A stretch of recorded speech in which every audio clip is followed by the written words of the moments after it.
Hello and welcome to the Daily Conspiracy Podcast. We don't take days off because reptilians don't take days off.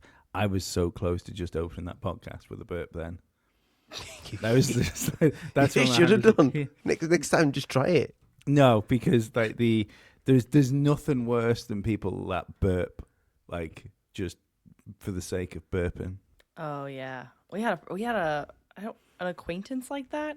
Yeah. She just burped all the time, and she thought it was really funny. And it got to the point where we can't hang out with you anymore. We had another acquaintance that would fart all the time. That was worse. So we stopped hanging out with that person too. Did she burp and say words? No, but she would just be sitting there in the middle of a conversation and just a belch, a huge belch would come out, and you're like, okay, that was way too much. What? But it happened in an hour conversation. It would happen 8 times. You're like, you have a problem. You need to go to the doctor. How do you feel about burping and saying words, Ollie? I'm pretty good at it, actually. Yeah. So is my son. My youngest is really good at it. I'm ridiculously good at it. Do you know what? I'm really, really chuffed right now. Because before we went started recording it, I don't know if you guys noticed, but I was trying to get this little white fluffy thing to stick on the end of the mic, and I've finally done it. I saw you mess with it. I didn't know. I just found it on the desk. I don't know what it is. Then why are you messing with it? I don't know. It's like a little rabbit's tail. I fucking hope it's toxic. It's probably not toxic. No. Do you know how you get some rodent killers sometimes, and they'll be stuffed with things? Why are you smelling it like that? No, I didn't. I licked it. Why'd you lick it? Ollie, we need to talk about just general normal things that people just do and don't do. Lick things that are of unknown origin. I mean, I found it in my house. So, if you find something in your house, you don't know what it is. Nope. I have children, and when I find things in my house, I do not jump to licking it, because who knows how many weird things have touched this item before it has encountered me. That is true. Maybe they brought it from somewhere else to my house. I don't know. Do you get Haribo? No. Do you know what Haribo is? Like the gummy bears? Yeah. No, I buy the Black my Forest. son once gave me a Haribo. The rings. Yep. Yeah. Yeah. It was warm. That's disgusting. Yeah. And really that's why warm. you don't eat things randomly in your house. This is also why Danny couldn't listen to our podcast when the kids were around. Yeah, I was trying. I pressed play. I was like, I'm going to listen to my friends. Click. My son walks in. You guys said some fucked up shit. And I was like, okay, I'm going to turn this off. I should have known better. I don't know what I was thinking. I've been on your podcast a couple of times. Well, it's probably got about, I don't know, a good year left in it before it's just fucking terminated from the world. So, well, you better ride that. Make the most of it. Back in the hole. Is that what you named this thing? Back in the hole? Yeah. You guys are so weird. I'm back, bitches.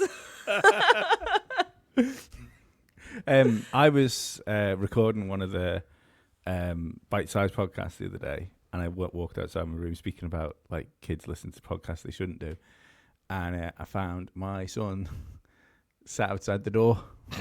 So when I opened the door, and he sort of looked up at me as if to say, I'm rumbled here because I should be well in bed.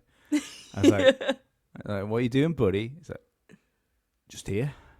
Just hanging out. Well, I said, well, what are you doing? He said, and he looked at me and said, I often listen. I'm like, oh, no. He's like, I know what you do behind that door.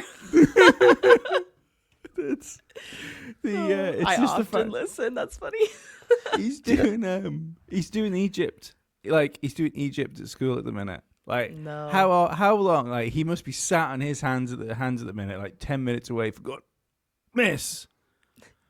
Do you know who Graham Hancock is? Because we need to have a word about this slave things, because this is bullshit.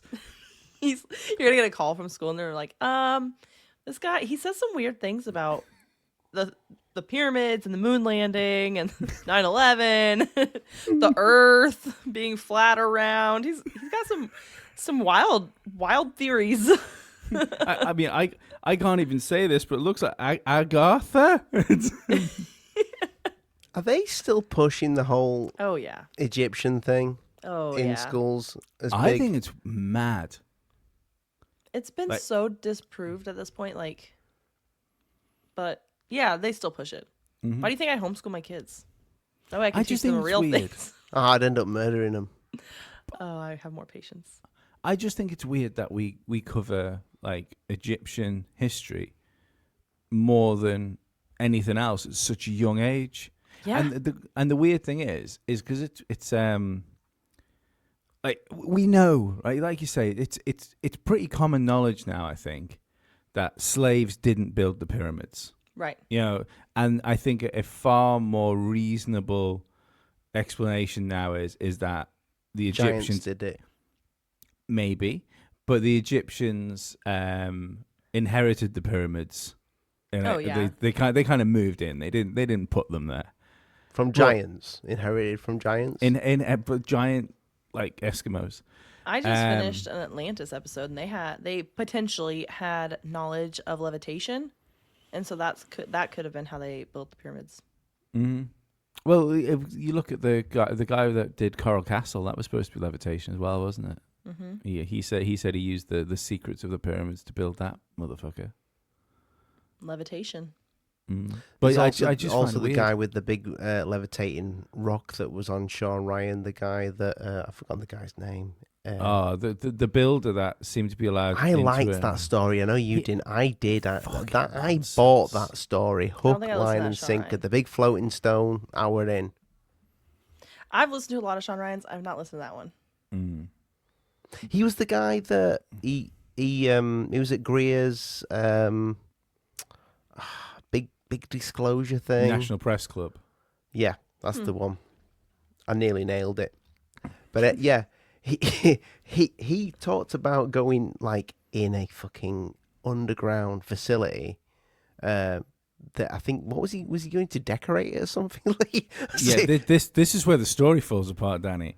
Him and his father were building contractors, and they needed to do some building work in this like subterranean military base because it makes complete sense that obviously if you had a super secret subterranean military base that you would outsource the work rather than have something. Whoa! The U.S. military outsources all of their work, so that actually does make 100% sense. So he was brought into the place to price the job up, and but they took him through the hangar where the levitating rocks were. Mistake. Maybe they didn't think he'd notice it. It was floating. Or it was a little bit dark, and all of a bit of light hit the rock. And it's like, I think they put some people on Sean Ryan just to like shake up the show. Like, I don't know if Sean necessarily knows that these people are like full of shit, but I think the government's like, here, you should go on Sean Ryan because he's got such a big platform. I like Sean Ryan, and I do too. I like some of his shows. I'd love to get on Sean Ryan. I've tried. All right, easy. But I Like, he's gonna pick me out of all the people in the world. He's gonna pick Danny Mercy, conspiracy podcaster. Yeah, right. No, you don't know what he's missing. Oh, Yeah. well, me either. But if you do go on, will you send me one of those gummy bears? Yeah. You can just buy them on his merch store. You know that, right? Like, you can just go on and buy them. I mean, we might not be able to anymore. We might not be Oh, able to. yeah. we You might not be guys able in to your go on the open communist internet. country. It's not looking good, Danny. It's really bad. It's No, going I to be so want it bad to- for you. I want it still like Sean warm, where he's had it in his hands. Yeah. It's not going to be that warm by the time it gets to you. Do you want me to just, like, bring them home and then, like, get on Zoom with you and be like, look, Ollie, I'm going to eat this gummy bear now. Like, It still smells of him. No, I just want him to roll it in his hands. Just send it through, and I'll put it in my little collection of.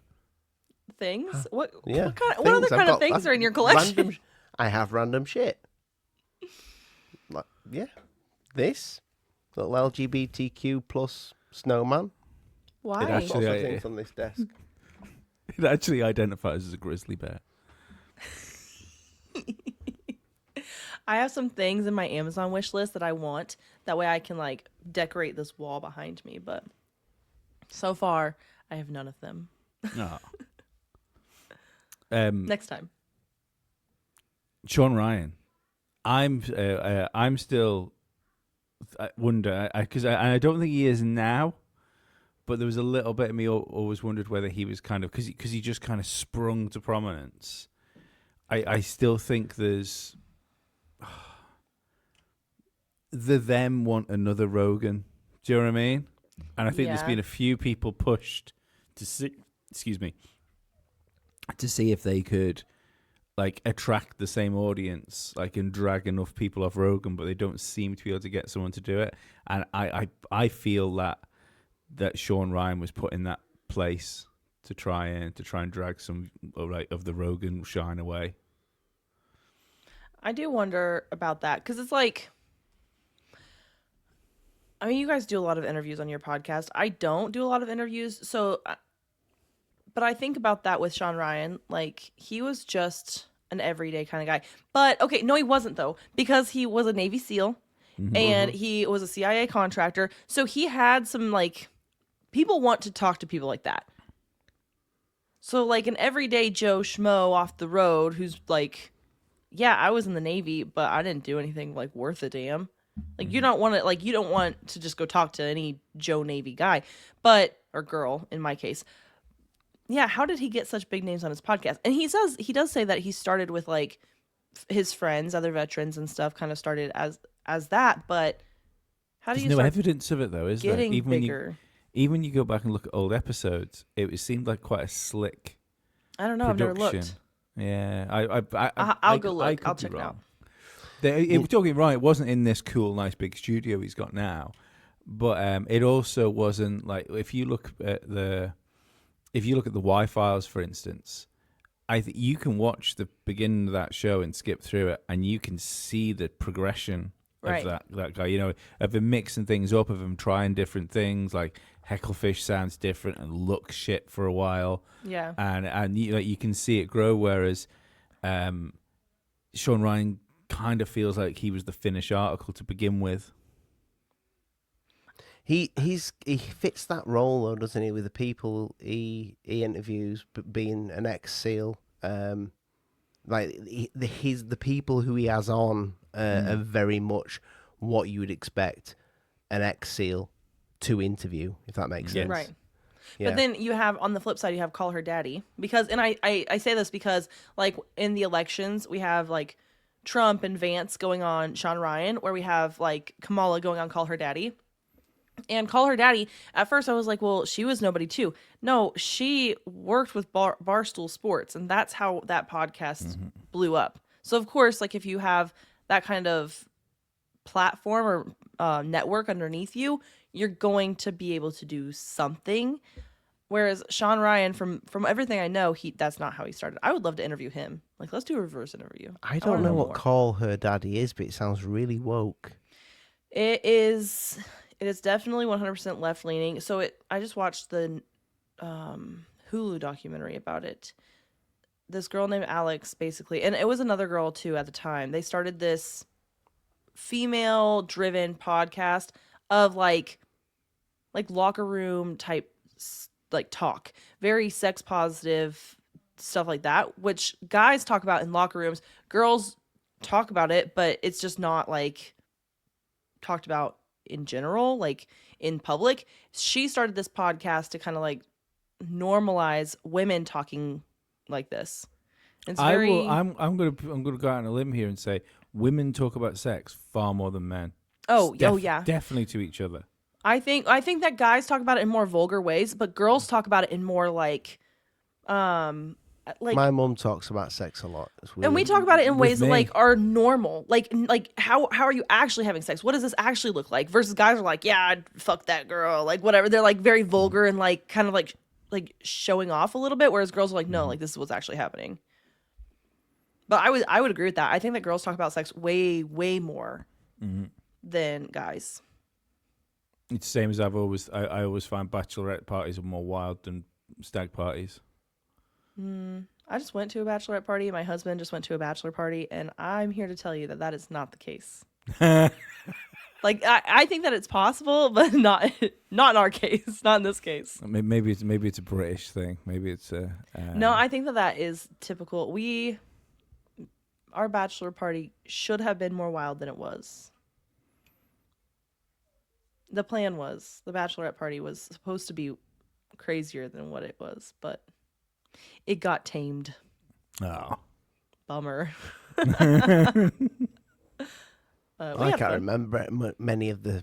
We call them stag do's, but I can't remember much of them. So that's how you know you had a good stag time. Stag do's are definitely a wild thing. I do agree with you though. Talk about the Call Her Daddy podcast. Like that's a plan. If ever there's a plan. But also, like that podcast after it left, and I just watched the documentary because I'm always curious about other podcasters, whether they're in the conspiracy world or they're not. I'm just curious about what other people are doing, and so I try to follow general news about podcasters. So after she left Barstool, they had kind of a blow up. Like the girl that was her co-host left the show, and she ended up leaving Barstool eventually. She got bought by Spotify for $63 million or something along that. That number might not be 100% accurate. $63 million bought by Spotify, so she was exclusively on Spotify. Kind of like Rogan was exclusively on Spotify. Mm-hmm. Well, then within the last year, she was, or I think it was last year sometime, she was exclusively bought by SiriusXM for $123 million for her podcast. Wow. I don't know about you guys, but I am not making millions of dollars on my podcast. No, it's insane. Well, so I'm like, how do I do that? Like Rogan signed 2 Spotify contracts now. Weren't they worth like $500 million each? Something ridiculous like that. I'm curious. Let me look it up. Yeah, because I know it was a fuck ton of money. With that fucking money? 500 million. Lots, Ollie. Lots. I mean, I suppose you could eat like whatever you want. Elk, probably. So Spotify's latest deal with Joe Rogan, signed in February of 2024, is reportedly worth up to $25 million. So not 25. Excuse me, $250 million. Right. I'm messing this all up. I wonder what the first one was then, because the first one was like fully exclusive, wasn't it? I thought the first one was like 40 million or something like that. 60 million. Probably. Previous deal, first exclusive Spotify deal in 2020 was reportedly worth $200 million. Right. But also that doesn't include like if he has a Patreon. I don't know if he does, because like I know like Sean Ryan, and you can actually see if you go to patreon.com, you go to his Patreon, it tells you how many people are patrons of his, and he has different tiers. He has like a just support me tier, which is like a $50 a month tier for people that just want to give him extra money, but they get all the stuff from the other tiers. He's got like a $25 tier and like 15 and 10 or something like that. I don't know for sure. My husband looked it up one time because he's like, I want to join Sean Ryan's Patreon. I was like, okay, do it, man. Yeah, I know Rogan hasn't got that, but he'll have his obviously advertising revenue from the stuff he advertises. The other thing is as well with lots of the stuff he does, because there's even things that you wouldn't know about that he's invested in, like he owns like chunks of the companies that he advertises as well. Oddly, Fleshlight. I know he owns a chunk of Fleshlight. Is that the male? Yes, it is. Yeah. On thing. Comedy Mothership and the Joe Rogan Experience podcast are companies that he owns or co-founded, but it doesn't say like what he's invested in. I told you about the mate of mine that had one of those torches, the flashlight, didn't I? Yes. Yeah, his mum rang him and said she couldn't get his torch to work. She needed it. I don't even know. I would leave the country. But yeah. Danny. Yeah. Sorry, I was reading this. No, it's cool. Let's move on from this. I'd like an update. What are we actually moving on from, Lee? Talk about other people's podcasts. Yeah. Talking. Wait. Tell me about your podcast. I'm just kidding. It's fucking. It's hanging in. Yeah, in your country, it's gonna be banned quickly. Yeah, well, Oh, I thought about a different way to. So if the digital ID thing happens and you guys can't be podcasters anymore, I figured out how you can still be a podcaster. You record it, you send it to me, and I upload it from America, where we're still free for now, and then you can still be podcasters, and then the revenue can go to you. that's a fabulous idea. Or, hear me out. We We can all claim come live with you. We can claim asylum, and You I'll can't be live chickens. with me because I don't like you that much. But you could live on my property, like in a far corner, like on the far edge of my property. I would let you live there. Will there be piggies? You could come to this part of my property and see the pig. Okay. There are deer that run through that area. Lots of snakes, probably. I don't like snakes. I don't either. That's I why like you get to live snakes. out there. I love them. Then Ollie, there you go. You go live out in the woods. Not as much as deer, though. I do like. Yeah, I they love a run good- through here all the love time. a Lots of good them. deer. So Little Bambis. I was gonna put cows over there, but I guess I can put podcasters. You can milk us, you know. Nope. Nope. Ollie, I don't think you realize what Apparently I you're saying. produce Nope, you milk. stop. You stop right now. You I didn't stop. mean in No. a rude way. I'm just. No, I'm just you don't even realize what you're saying. You're done. You're done. No, don't tell my husband you said that because he will not be pleased. Don't tell my wife. I just. Yeah, don't tell your wife the either. thing- the We thing should is- just never talk about this ever again. No, you thing stop. You stop. Things sometimes just pop out, you know. Yeah, I bet they just do. can't help it. No, you gotta stop. You're making it so much worse. You have to stop.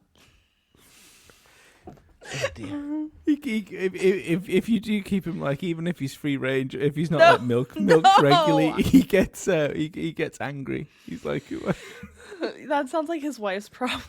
This room's gone extremely warm. Yeah, I bet it has. Guys, I can't come on this podcast anymore. This was not nice knowing you. I Good don't luck blame in your you. communist country. I gotta go. I think a myth needs dispelled here, though. The United No, I Kingdom do is produce milk, Lee. Like, What? I do. It's not a myth. It leaks. Sorry, go on. Carry on. I think you should go to the doctor. I think whatever hormones your gym has put you on, you need to recheck that label.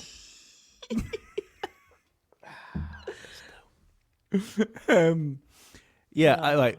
The UK is not a communist country. Unfortunately, it seems to be a country that, at the moment, has a leader which might very much be a communist. Yeah, hopefully it swings the other way. I was going to swing hard the other way, but I like. Look, I've said this for ages. I think the left is doing such a bad job in order for some reason, and I haven't worked this bit out yet, to make us elect populist right-wing leaders. There's no other answer for Joe Biden. That's not true. I think a lot of people believed in Joe Biden. Joe Biden didn't even believe in Joe Biden. I mean, I Joe agree with Biden that. didn't know I who didn't Joe believe in Biden Joe was. Biden, but I think a lot of people did. I think a lot of people did. At least one occasion, Joe Biden thought his name was Jill Biden. I think it wasn't necessarily that they like fully believed in Joe Biden. I think they hated Trump so much they're like anything is better than Trump, so they chose Biden, and they were like, well, that was rough. But then now we have Trump again. You're like, okay, what the fuck, dude? So I don't know. I think there's no right answer. I think they all suck. That's worrying because at least there's a little bit of what's scarier, right? Is it scarier to think that we are puppets and there is puppet masters up there which you know make sure that whole thing of like no one gets elected, they get selected, or it's just complete fucking chaos? It's complete chaos. There's no one's really at the helm. What we've done is we've worked ourselves into a situation where power is eventually being sort of distributed and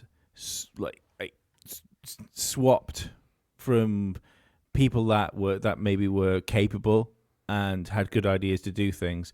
But as those people got power, that means their kin were more privileged, and then they would end up with power, and then their kin were more privileged, and then what we end up with is this like aristocratic like layer above everything else of people that realistically that they never had to do anything or be anything because they knew they were going to get the golden spoon passed down to them eventually. And we've hit the point where everything's gone to shit because in the West nobody has like the capable people at the helm anymore. I don't know which is scarier. I think that they're both plausible. I think for me it's easier. Like for me, I almost like to believe that there's like the puppet masters pulling the strings, because then it's like, and maybe this is like the fairy tale, like somebody else is pulling the strings. So whoever the president is at the time, Biden, Trump, doesn't matter. Whatever they're doing, they are just being idiots. Like they just get to be like the face. And so it's easy to be like, oh, well, they're not even doing it. And it kind of takes the pressure off of them as a person. And I don't know if that's fair. I don't think it is. But I think that either way we're fucked, right? Mm-hmm. So either way, like somebody at the top controls the rest of us. It's more fun for us in our line of work that it's puppet masters. Or lizards. It's not lizards. I don't believe the lizard theory. I don't not believe it. I mean, it's like the only theory I'm like, what? I mean, we kind of have to believe it a little bit. It's part of the whole. We don't have reptilians don't take days off, so. Oh, you guys have to. We're don't invested. Have to. I don't have to believe anything. I don't know. I think I'm either all in on like there's no puppet masters, or they're reptiles. They live in like some non-corporeal space outside of what we can see, or it's just retards. I don't know. I think I believe that it's like they're all puppets. That somebody's up there pulling the strings, and they are like, they're deciding. You're talking about Illuminati, really, aren't you? Yeah, like the deep state. Is it the Illuminati? Is it the Freemasons? Like who is it? Who knows? But I think it's most likely there's puppet masters, because they, in that situation, they're controlling the whole world. So they're not just like fucking with what's happening here in America. They're fucking with what's happening in the UK as well. So whatever you guys got going on over there, which does directly affect us, and vice versa, right? Mm-hmm. The puppet masters are like, yeah, let's pull this string over here. Let's tease the digital IDs in the UK, because that's going to cause the Americans to panic a little bit. Like, yeah. I think it's all connected. Have you heard about Afghanistan? What about it? The entire internet has been taken out, I think, for the past 2 days in Afghanistan. It's all gone. See, in my head, Afghanistan, the internet being taken out, that's like one person unplugged the iPad. No, but like they have like infrastructure out there. Apparently, only people have got it is like people that might have like things like Starlink and what have you, but everything else has been taken out. But I mean, I don't know. In China, they heavily regulate the internet. So I don't know. I think that could happen in any country. I think every country regulates internet to a certain extent. Oh, absolutely, yeah. Yeah. You only have to do a brief search on like Brave, or even just for like normal stuff, not even conspiracy stuff, or Yandex, and you'll see the different search that come up. And Google is becoming like more useless. I don't even use by Google. the day. I can't remember the last time I used Google. Like I just use Brave. Mm-hmm. I don't use Google. I use Chrome. So you know that's no. No. Is this a joke? Like, are you messing with us right now? I make a joke.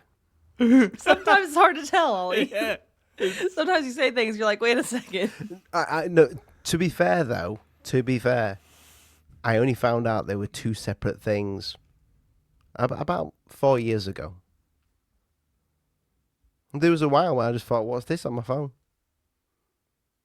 What do you Yeah. mean? What's different? Chrome. I didn't know Chrome was Google You didn't because know there was that? a time when phones had. Because I mainly in Google things on my phone, and there was a time when phones just had. If you got an Android phone, it had the big Google bar. Oh, So you yeah. click on the Google bar, but if you went up into the menu, it had Chrome. What the fuck's this? Did you not Oh, notice thought it that? was different. Not Okay. straight away, no. No, eventually I found out. I think it Okay. was when you told me about the Adrenochrome. Yeah. Mm. And then I didn't Yeah, want to the say that I Adren. didn't. Yeah. That's wild. Like It's wild that it's a 666 as well. Yeah, but those things. It's like what we do is we have like this vague idea of what might be going on because of ridiculous coincidences. Do you know what I mean? Like it's Yeah. like it's for like I mean, surely anyone listening to this podcast knows what adrenochrome is, as in like the adrenalized blood of children that can be taken as like drugs and stuff like that. I'm It keeps sure. you young and Yeah. smart. I wonder whether it's like some sort of like weird, like dead powerful hallucinogen. That's what they say it is. Yeah. Yeah. And see, That's why they do it at like parties and stuff. well, I'm like when I properly shine like the tinfoil hat, like properly get it right, really up on like a like on a special day like Christmas or something. I'm 99% there that I think these people that sort of run the world and that are powerful and stuff, and I mean in every facet, like politics, entertainment, and then like billionaires and stuff are up there, that they're in contact with something else that we're not in contact with. And I wonder whether adrenochrome isn't necessarily just, we don't do this, like the idea of them doing it because I'm sure some people enjoy doing that sort of thing, but that all of them do it because it's like some sort of sick perversion. I think for some of these people, it's just, oh, you have to do this because this is the only thing that'll let you speak to this. I think it's Satanism. It's the devil. Yeah. I don't think that. I believe what you think there, Lee, but I don't think they're directly in touch with it. I think they're in touch. No, I think they're in touch like a rep for. I think demon? I reckon these people that walk around and they essentially they deal. See, I think that's what mushrooms and DMT get you do. I think mushrooms and DMT get you into the waiting room, and adrenochrome gets you the meeting. That's the way I look at it. Weird. Yeah, I don't know. I think in so many of my episodes, and I'm actually going to talk about this on Tinfoil Hat, is like everything keeps coming back to Satanism. Everything keeps leading back there. So like to me, it's hard to be like, it's not all connected. Like everything's individual when it keeps kind of like leading to the same road. Yeah, I And agree. there's a million ways to get there, but we talk about it like adrenochrome. We talk about, and adrenochrome deals with like children sacrifices, but even like the child trafficking, the sex stuff, the like the controlling of pulling the strings, right? Like all these different things. You're like, well, how do you get to control the world? How do you get to be the puppet master? Well, again, Satanism. They're putting all these signs all around us all the time. I mean, look at the Statue of Liberty. Mm-hmm. What about the Statue of Liberty? Oh, it's a statue of Lucifer. What? Oh my gosh. Okay, I'm gonna send you my episode on this. This I don't know. I'm gonna. So yeah, so the Statue of Liberty, is said to actually be the statue of Lucifer, of him like breaking free from the pit that he is said or was said to be in. This kind of goes along with like the theory that we're in Satan's like little season. Although I talked about this with somebody else, and because I have not read through the whole Bible yet. I'm working on it still, and so I'm putting pieces together as I'm learning. But basically, like, Satan was in like this pit for 1,000 years. What if that 1,000 years was already gone? Now it's Satan's little season. However, the other part is that Satan is said to rule this world regardless. So like you have to actively seek out God if you want him, but Satan rules the world. Like that's why as Christians you're supposed to like turn from worldly things and turn towards like Christ or whatever. Well, Lucifer potentially, depending on what theory you believe, has broken his chains and is out of his pit and he's running this world. And the Statue of Liberty, if you look at the feet, it's actually like there's a chain that's broken on it. If you look at like the way her face is, yep, there it is. So the way her face is looks just like this picture of Lucifer, a painting of him. Holy shit. Also, Lucifer is said to be like the morning light, like the like illumination, morning star. So the fact that the Statue of Liberty is holding this light and is like guiding the way, that's what I mean. Lucifer, that's who Lucifer is. The light bringer. Yeah. Mm-hmm. And then there's something, and I can't remember the exact details about it, but there's something about the 7 like pokes, the 7 little Pokes, yeah. yeah, pokes on her crown. Yeah, I've seen something. I don't know what I can't it remember. is. I can look at my notes really fast. Give me just a second. Didn't it get shipped over there from as a gift from France? Yeah. Did they ship it in bits or all in one? They built it there. So I mean, they built it in the statue. They built it in France and then shipped it and built it again. Like took it apart, rebuilt it. Didn't they ask for it back recently? Something like that. I don't know. I'm sure something happened and they said, "Oh, we'll have our fucking statue back." Like that. That's one of the reasons why I Oh, there's Freemason symbolism all over it. I forgot to include that. Yeah, but that's what it's on, like a star foot as well, isn't it? The like the base. Yeah. Yeah, yeah. The dedication was by a Freemason, and it has the Freemason square and compass symbol on there. Yeah, it's one of the reasons why I started leaning towards being like more of a believer than like the atheist that I've been like for most of my life is I can see this stuff other places, you know. So that's what it is. So there's this statue called the Genius of Evil. In that it was created in 1848. So this statue, and I think that what you brought up was a painting, but there's a statue. And the statue is of Lucifer, and he's also got a long skinny nose like that painting that you brought up, like the Statue of Liberty. The crown has the 7 points, which is the same number of points on the Statue of Liberty's crown. So like this statue, the Genius of Evil, is holding a crown with 7 points. And then the chain and shackle around his ankle. At the bottom of the chain of the Genius of Evil is an apple, and then the Statue of Liberty is built in the Big Apple, like New York. Yeah. And this also could be alluding to the serpent, you know, that convinced Eve to eat the apple. Although it said they never specifically say apple. We always have all just assumed apple. Is that a little foot coming out? Where, yeah, he's got his feet. No, there's 2 feet, and then there's like a. Oh no, it's part of his whatever he's holding. Yeah. I thought Oh, so that is actually a torch. What he's holding right there, it's just not lit up. Isn't that odd? Interesting. So he's in his hand. He's got a torch and a crown with 7 points, and the Statue of Liberty holds a torch up and a crown with 7 points on. And the Statue of Liberty also has like broken chains, whereas this statue has the chains.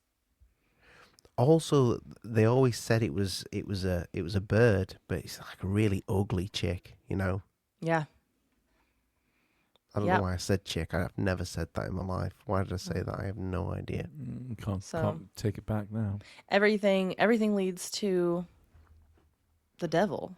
And like people, how many people, like everyone goes to the Statue of Liberty. It's like a place you go to visit. And we just have this devil looming over our country. But it's everywhere, right? Like all the symbolism. Is there anywhere inside? Because I know you can go inside the Statue of Liberty. Is the rooms in there that you can't go inside? So there's only like certain places you can go. When I went to the Statue of Liberty, I got to go to the Crown, but I could not go up to the torch because we did not get our tickets far enough in advance to go up there. But we did get to go to the Crown and the pedestal. So we got to go up. Inside the Statue of Liberty is like almost like a museum, and it tells you like how it was built and how it was created and all the different things that you would want to know about it. And then you just like walk up these rickety stairs all the way up to the Crown. No, we couldn't go to the Crown. I think that's where we were trying to go. You definitely can't go to the torch anymore. We just got to go to the pedestal, I think. Did you used to be able I to go to can't the remember. torch? Yeah, like back when it first opened, I think you could. I wonder why they closed that. Vandalism is what I heard. I don't know. I would have to look that up again. Chestnut. People do have a tendency to throw themselves off things as well, don't they? Which is Yeah. can spoil it for everybody else. So, but anyway, yeah. So you can go up because she's on this pedestal. You can go up there if you have a ticket. If you don't have a ticket, then you can't even get up there. And then some people can go up to the Crown. But it's right next to Ellis Island, which is like all these people. Anyway, I don't know. It's weird. There's some weird things. But it seems like everything's weird. Everything is weird, right? Yeah. Like, and that's what I'm like, well, that's an odd thing. But I say that, I feel like I say that 100 times a day about everything. So, yeah. I don't know. It's like, it's only because like the Tartaria stuff and things like that, I noticed how weird it was with like blimps and things. Like the... And then you go look for things, and there's like old photographs of blimps just like letting people off at the top of the Empire State Building and stuff like that. And you go like, what the fuck is like? What was going on here? Yeah, and it's something.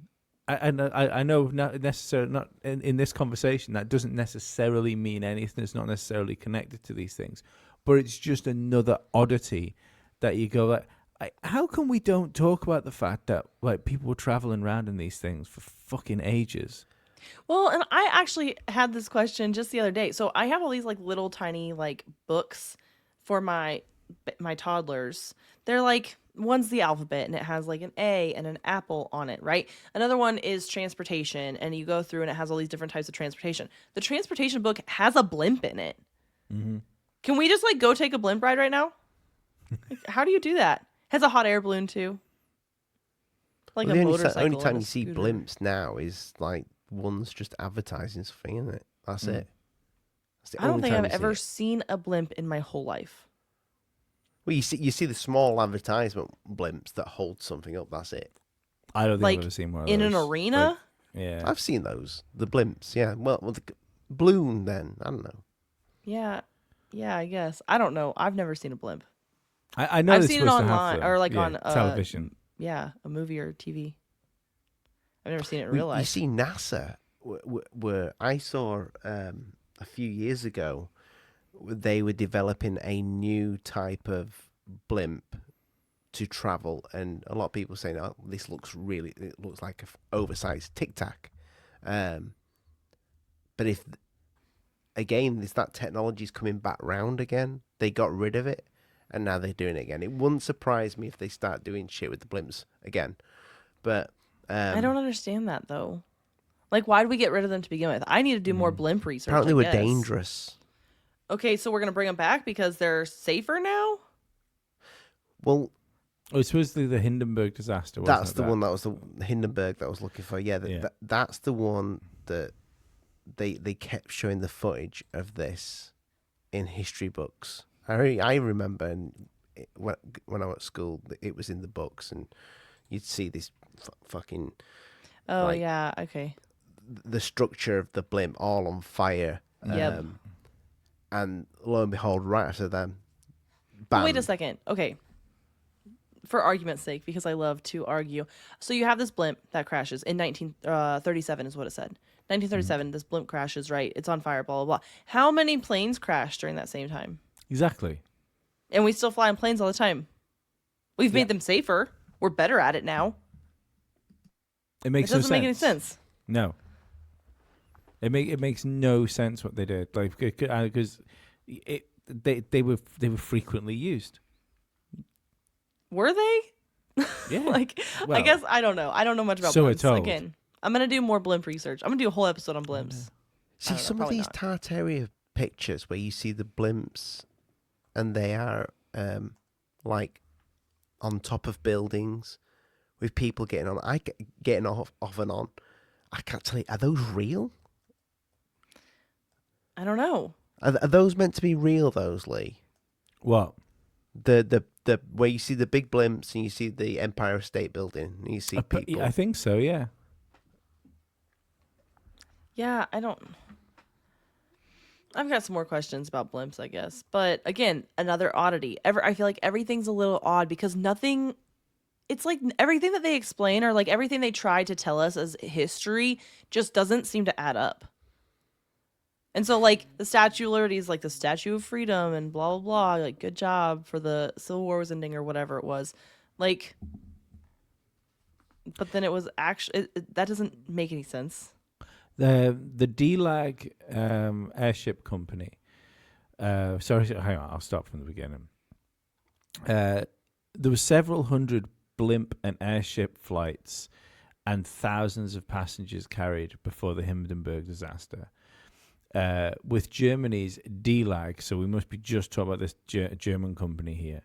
DLAG airship company transporting over 30,000 passengers on regular flights between 1910 and 1914 alone. So that's 30,000 people in 4 years. That's a lot. Okay. Well, especially considering we're talking about like just after the fucking 1800s. Right. Key milestones including the first transatlantic round trip in 1919 by the British R34 and the German Zeppelin Garf Zeppelin completing 590 flights, including 144 ocean crossings between 1928 and 1937. I will take that as airships in days of yore were a legitimate form of transport. How many people got on at once? There was, I think it was like 1,000. 1,000 also- people got on at once. Yeah. Blimps probably weren't that fast. I can't imagine they're fast. Probably as fast as like a boat, a ship. I would have thought maybe a little bit faster actually. I don't know. I don't know. Because it basically uses like a propeller. See all the information when you look for blimps now. It's just that's you're gonna find it. I think the only way you're gonna if you got a really old fucking book, a really old 20 fucking mile book an hour. to be able to trust it. Yeah, that's real slow. I don't think Yeah. I'd ride on a blimp. The reason we take planes is because they're fast. That's why. Oh, sorry, like- hang on. 40 miles an hour. Okay, I could drive faster than that. Yeah, but I mean, here's the thing. though. Not in 1908, you couldn't. If they said, "Oh, it's brace yourselves, we're going down," you're gonna be like, "Oh fuck, we're going down, people." Oh, I feel like you Hold get on. close to the edge, like close to down, and like they start jumping out. You're like, well, we're close enough. We'll just jump from here. But it's an air cruise, isn't it? Like, and these the thing Yeah. with the But why are they not monetizing on that more right now? But what you've got to remember is that those, like, the structure of an airship wasn't just empty like space inside. You know, there was rooms, there was stuff going on in there. There was bars, there was showrooms, there was theaters. There was shit in there. See, I would be monetizing that like crazy right now. Yeah. You got cruises, right? Like actual like boat cruises. Why are you not taking blimp cruises and taking all these people on like a ride? Why are we not monetizing this? We need to. We should bring it back. Yeah, we should start a blimp company. Oh my! Could you? How much? You're gonna need a digital ID in order to work. Like leave the house. Yeah, basically to do anything. But I am thinking the conspiracy cruise is in a. The conspiracy cruise. Yeah. It's like an actual cruise. No, but it could be if we can get the sponsorship. This could be really fun. And then every night, like, I don't know, I've never taken a cruise, but like every night at like on one of the stages, we present a conspiracy. Yeah, and like you could just have like How do we get this set up? have a cinema that runs to, like just Independence Day in 1984 and like That V would be Vendetta. so much fun. Mhm. Well, to get it set up, I think we're gonna need a pilot for one. We're gonna need a shitload of materials. Anyway. We need a book on how to build a blimp. My husband could probably build a blimp. I mean, We're in I'm business. not I don't gonna know for like sure. I'm not gonna besmirch your husband's Besmirch? ability to just nod. Yeah, thank you. I'm not going to besmirch the abilities of your husband to build things, but I'm going to need some proof of. He Like, can build things. I don't think he could build a blimp. Like, I don't think he could do that. I mean, we all know what happened to the flat Earth guy that built his own rocket. Bless him. Well, yeah. So we're not trying to. Anyway, I have some questions. I came on here to ask you some questions, and it's been 53 minutes, and I've got no questions asked yet. What happens when you get this digital ID? Let's say it goes through. Firstly, this is very Black Mirror of the UK, and didn't Black Mirror start in the UK? yeah, it's written by Brit. Yeah, it's a British, Yeah, it's a British so- series. That's weird.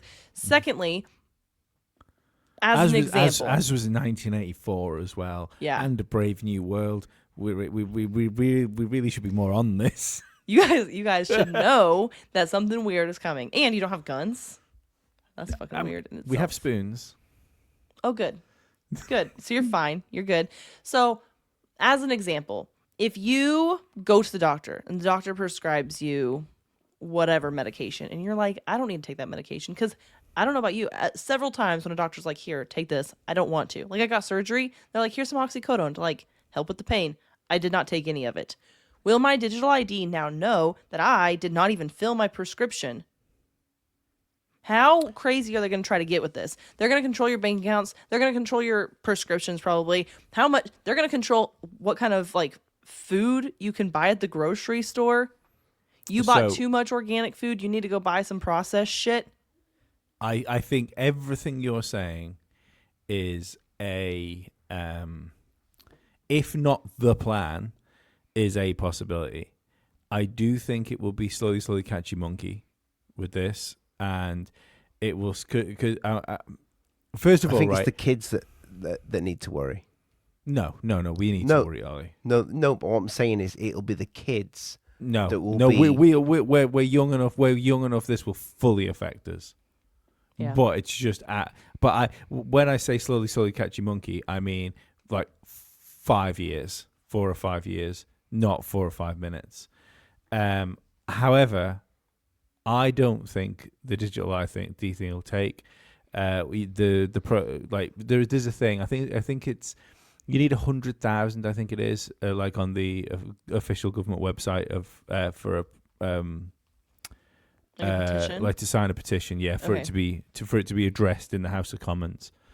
And the last time I checked, we were on like 2.8 million signatures. Can I sign it?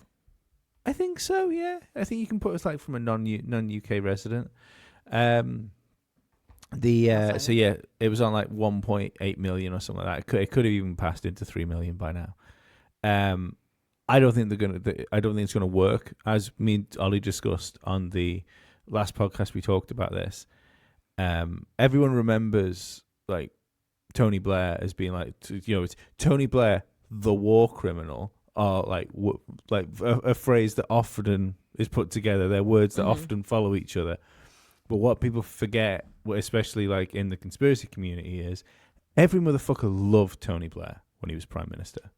Like when he was in, it was this big boom and now you get he let uncontrolled immigration and yeah, he very well could have been one of the people that set up the fucking fall and why we are here, but that doesn't alter the fact that Britain had one of its best boom periods when he happened to be prime minister. Like, he was the guy that came in. He was pretty young.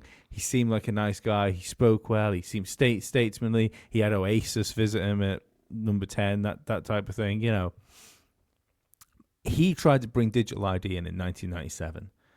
He couldn't even get away with it at the height of his power. At the height of his power and support, he couldn't do it. So Keir Starmer, who is statistically, unarguably the most disliked prime minister in British history, is not going to manage to get this off the ground at the point where he's the most hated and Labour are have the worst optics that they've ever had. I do think I do think there's a reason that's it's put here though, because there has to be some. It's either stupidity and just my thing of the political classes now being so fucking far removed from people. They're just like, well, what do you mean? What do you mean you won't do this? Right. We've told you to do it. You just do what we say. Just do what we say. Yeah. Or it's political suicide, and it's knowingly so, because there must be somebody like spin doctors, advisors, like these people that, like the guys behind the scenes that actually make the calls, that actually like come with the information and give to the leaders and go, look at this.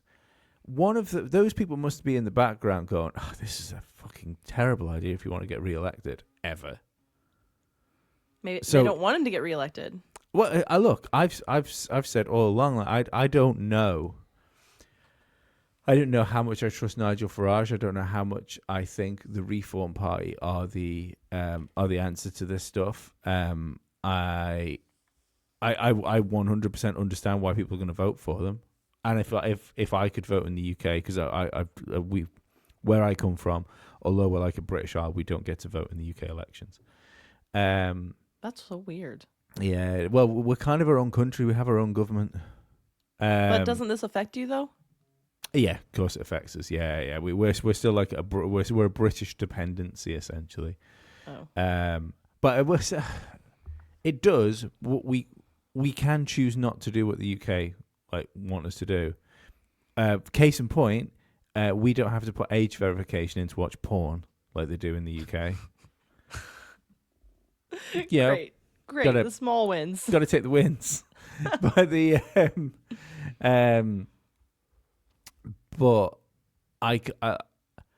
this feels like announcing digital ID now, before the end of the administration, feels like they're giving Nigel Farage number 10. That's weird though. Like, why? It is weird. Why are they doing that? Yeah. That's when we start to ask more But questions. that's what you said for a long time though, like bring in like the right. the right, yeah, and eventually maybe bring in a real hard right. Well, the top and bottom of it is, I think if you want to bring in a totalitarian government, you can't do it with a jackboot. You have to have, you need almost Trumpian levels of support from your base to do that. Because what you want to do is you need to be their idea. Yeah, if I was a despot, I would want to have a big enough base that was rallied around me. That means I could crush. Oh my God! This podcast just got so much better. Ollie drops off.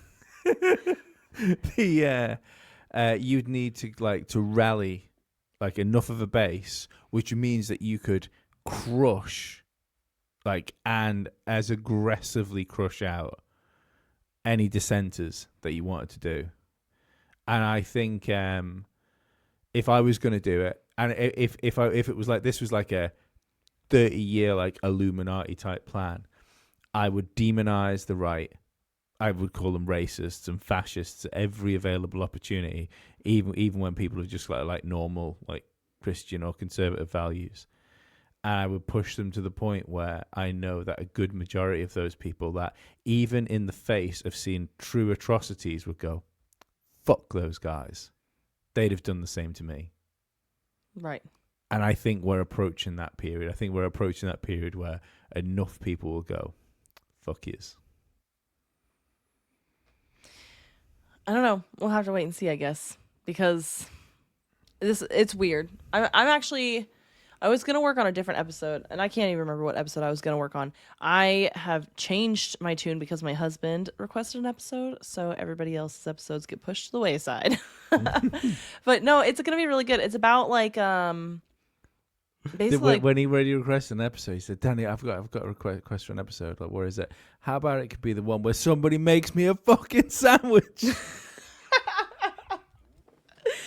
He does make jokes. He's like, well, you can cook better because your feet fit under the cabinets better because you have smaller feet. And I'm like, you could go fuck yourself.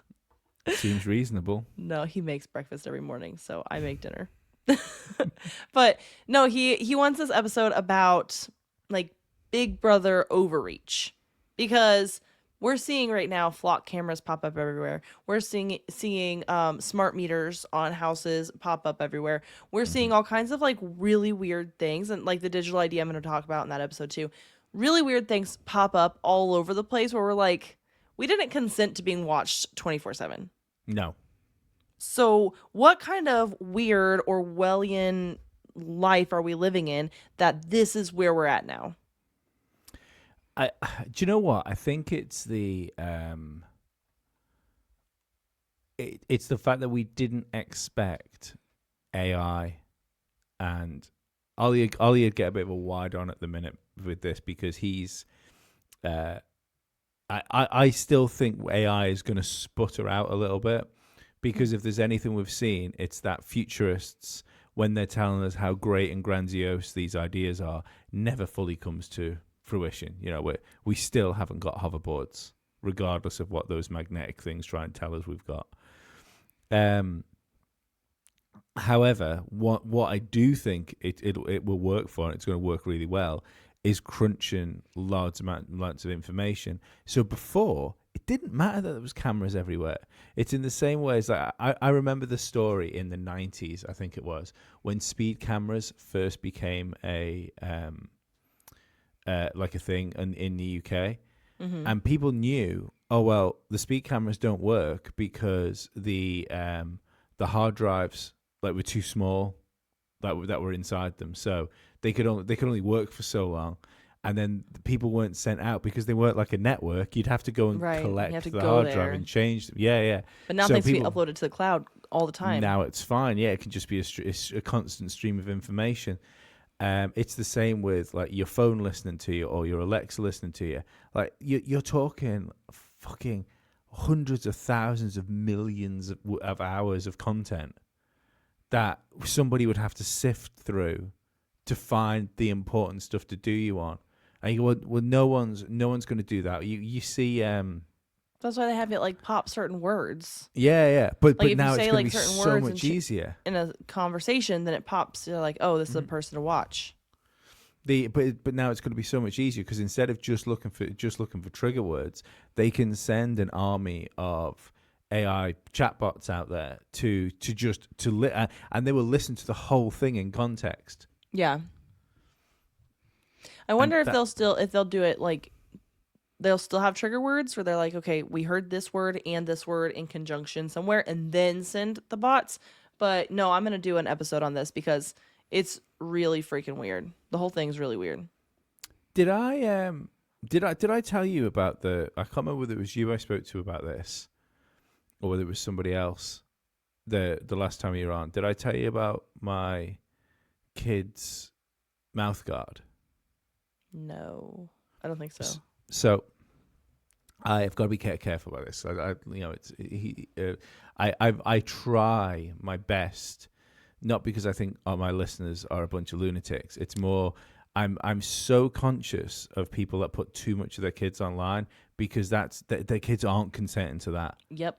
And they're building an online profile for their child before they even know what they have the online opportunity. is. Yep. Yeah, like it's my kid sees the laptop with the internet on.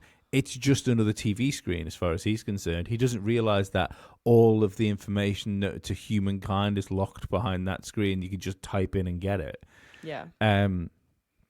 So I had a mouth guard for him for his jiu-jitsu, and it wasn't. I should have got a different one. I cheaped out on it. I was a bad parent. So anyway, he was he took it. He stopped wearing it and he took a knock to the mouth. He had a bleedy mouth, and he said I'll wear that mouth guard next time. So right, I'll buy you a new one. Just when you spar in this weekend, wear the old one and we'll get a new one. But then I was a bit paranoid in my head, so I asked ChatGPT what the dangers were of wearing of a child, and this is what I asked. What were the dangers of a child wearing an ill-fitting mouth guard? And it turned around and said, apart from just maybe some some discomfort and it rubbing against the gums, there's no real health issues. Like choking hazards from mouth guards are quite rare. Just like as long as it's not too loose, it should be fine. Mm-hmm. And then, bearing in mind what I asked, it said, but it's worth my son's name wearing it when he does jiu-jitsu, because we want to keep his mouth safe. What? Yes. Nope. Don't love that. Don't love that. Didn't ask about the sport. Didn't ask about the person. It put two and two together, and it must have the information like stored there in the thing and said, I don't like it. Must be taught about his kid. Yeah, I don't like it. I think maybe you did tell me this story. I don't like that at all. I don't like how much ChatGPT knows about me, but I do like using ChatGPT.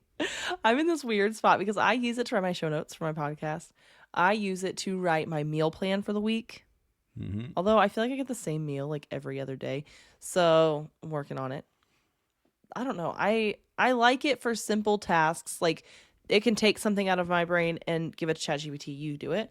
Mm-hmm. Versus like everything that I do. Yeah.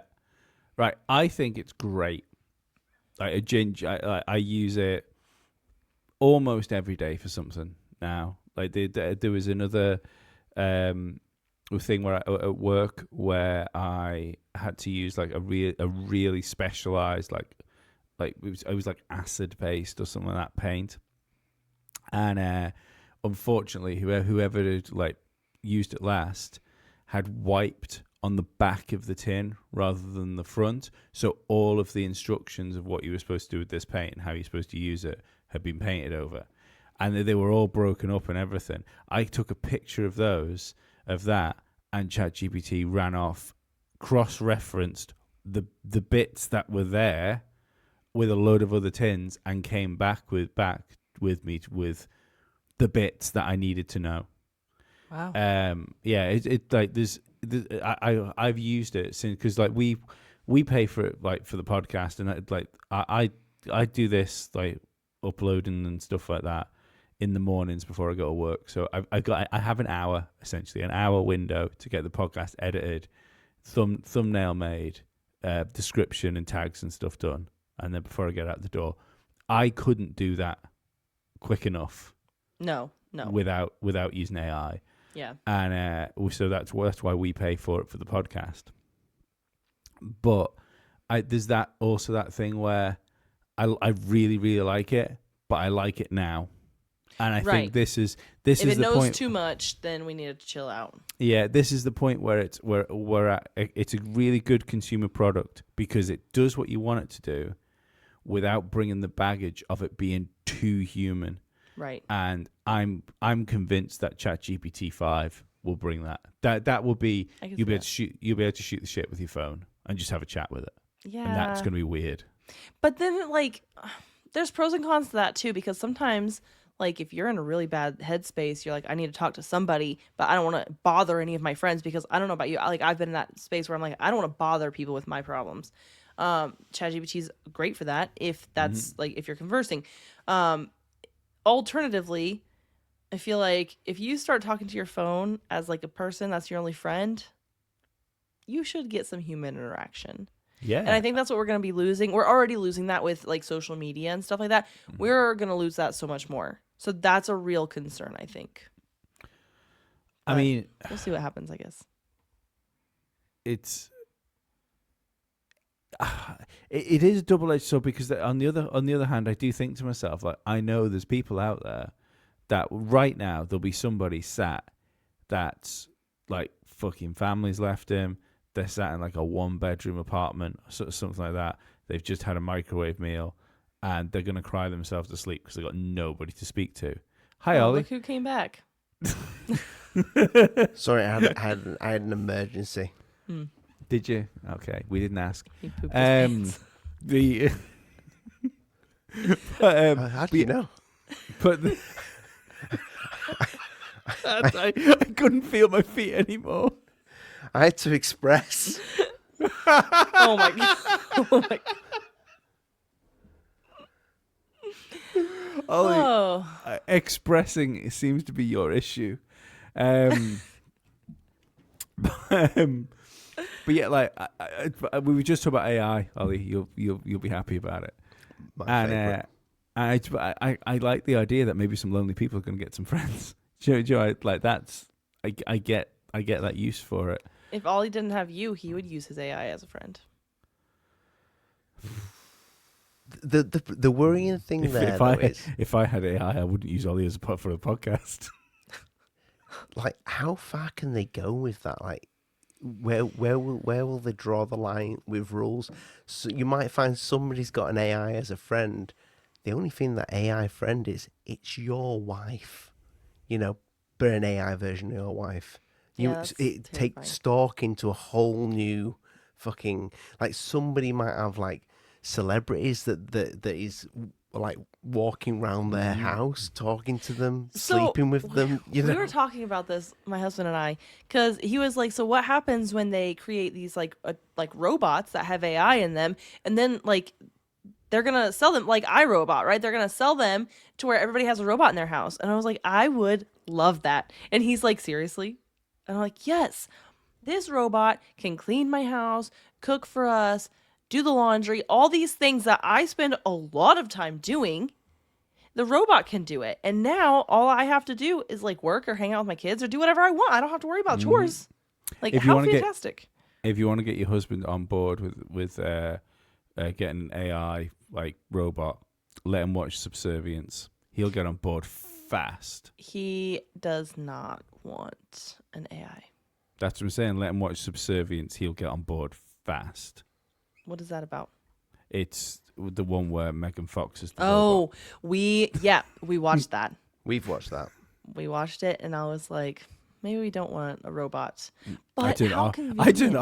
I turned it off halfway through and started Googling to buy. It's I mean, It tricked me. It tricked them into deleting all the preferences. Anyway, doesn't matter. The point is, I would love it. I understand the implications. I'm never going to get an AI robot for my house. But how convenient would that be? I just need somebody to come live in my house. But how many people would have said, "I'll never get a mobile phone"? That's true.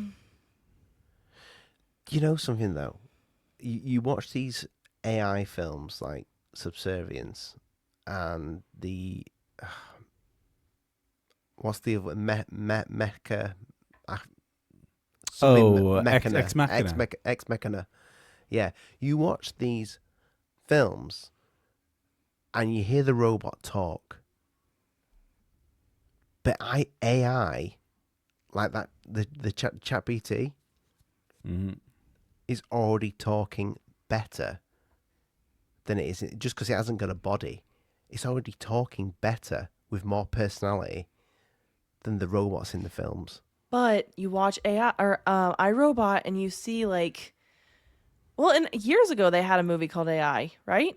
Anyway, so you watch iRobot and then all of a sudden all the robots turn red and now we're fighting the robots. Like this is Terminator, this is iRobot, this is bad. We cannot allow this to happen. We have had so many warnings not to do this. Yep. And here we are, like pushing forward with AI robots and stuff. We're It's definitely weird you should gonna say do that because What? I said it's weird you should say that about all those films, and they're all apart from Bicentennial, I can't say that, Bicentennial Man with Robin Williams. All those films though are quite sinister with AI, apart from the one that's called AI, and then it depicts a fantasy nursery story. No, it That's- doesn't. No, it Well, doesn't. there's no AIs chopping people up. Yeah, but like they're like fighting. I haven't seen the movie AI in years, so like forgive me if I mess this up. But there's like the little AI boy, is running away from humans. right? And there's like essentially. the little boy, and he like is part of a family. He tries to drown like their actual boy, and you feel bad for like the robot boy in this movie. But I don't know. I should go back and watch that movie now that I'm an adult. Maybe it'll have a It's a difference. great film. Yeah, I watched as a kid. You I'll can t- see where Stanley Kubrick died in that film though, I'm googling it. When did it come out? because 2001. it was a Kubrick film, wasn't it? When he died, unfortunately, while it was being made, and Spielberg finished it off. Let me Was see. it? I didn't know that. I've always Director Steven Interesting. Spielberg. yeah, I've always thought that fucking whole like fairy thing at the end is 100% Spielberg. Kubrick would have left that fucking boy down in that fucking lake forever. Yeah. Yeah, I'm gonna have to go back and watch this. What a I've movie! watched it for a long time. What a movie! Sorry, I was looking it up. 3 again. hours long. You know what?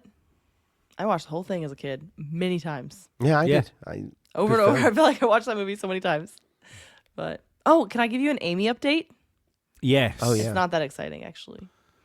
So after the last weird thing, what did I last tell you about? Well, just quickly for our audience that might not know, Danny, Previously on Previously Amy. on Amy. who is Amy? So Amy is the demon that was haunting my child. And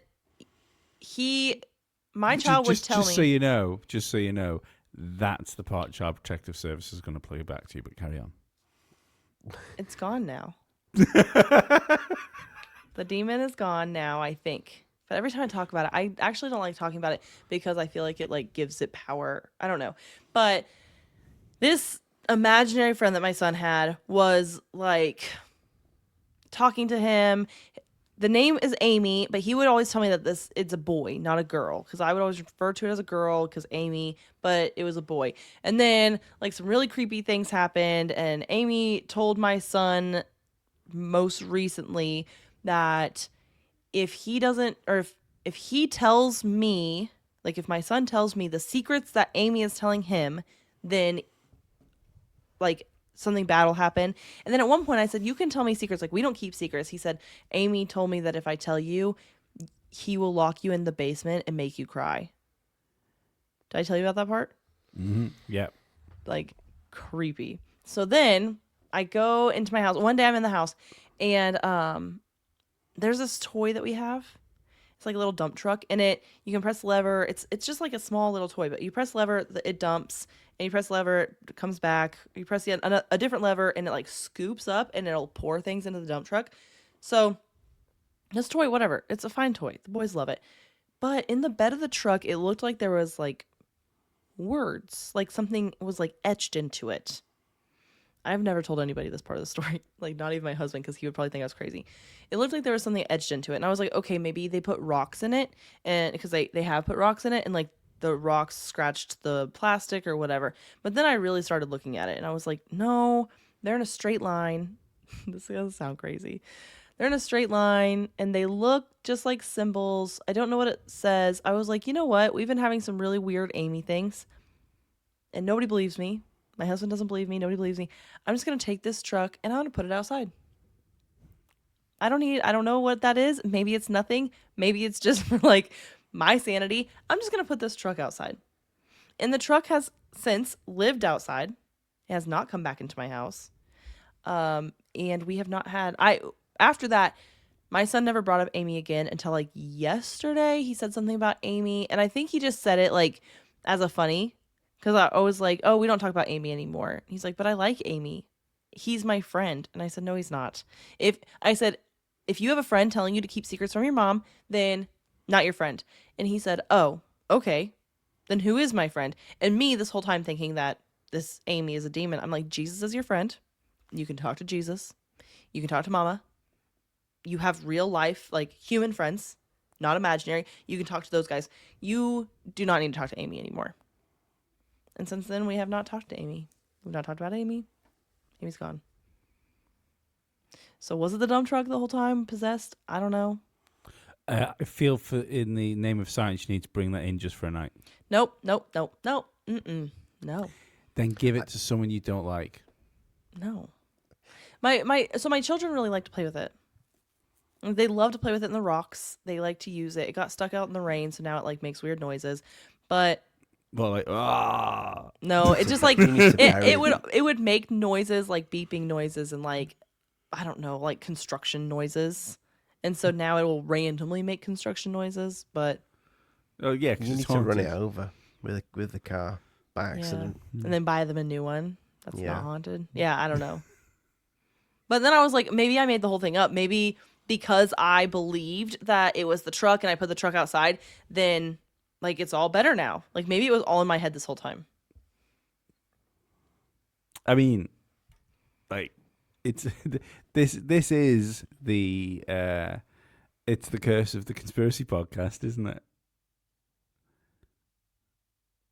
Oh, Gone again. Oh, there he is. Oh, there you are. All right, you're back. This is when you like, were saying it was cursed, Lee. I know, yeah. This is like the curse of the conspiracy podcast, though, isn't it? Where you just like, what do you do? Well, I just look at crazy shit. Just just all the time. Constantly. Just like sometimes when I'm having breakfast, I'll watch like maybe a video about Nibiru. Like when everyone else is watching breakfast television, I might have a look at Hollow Earth.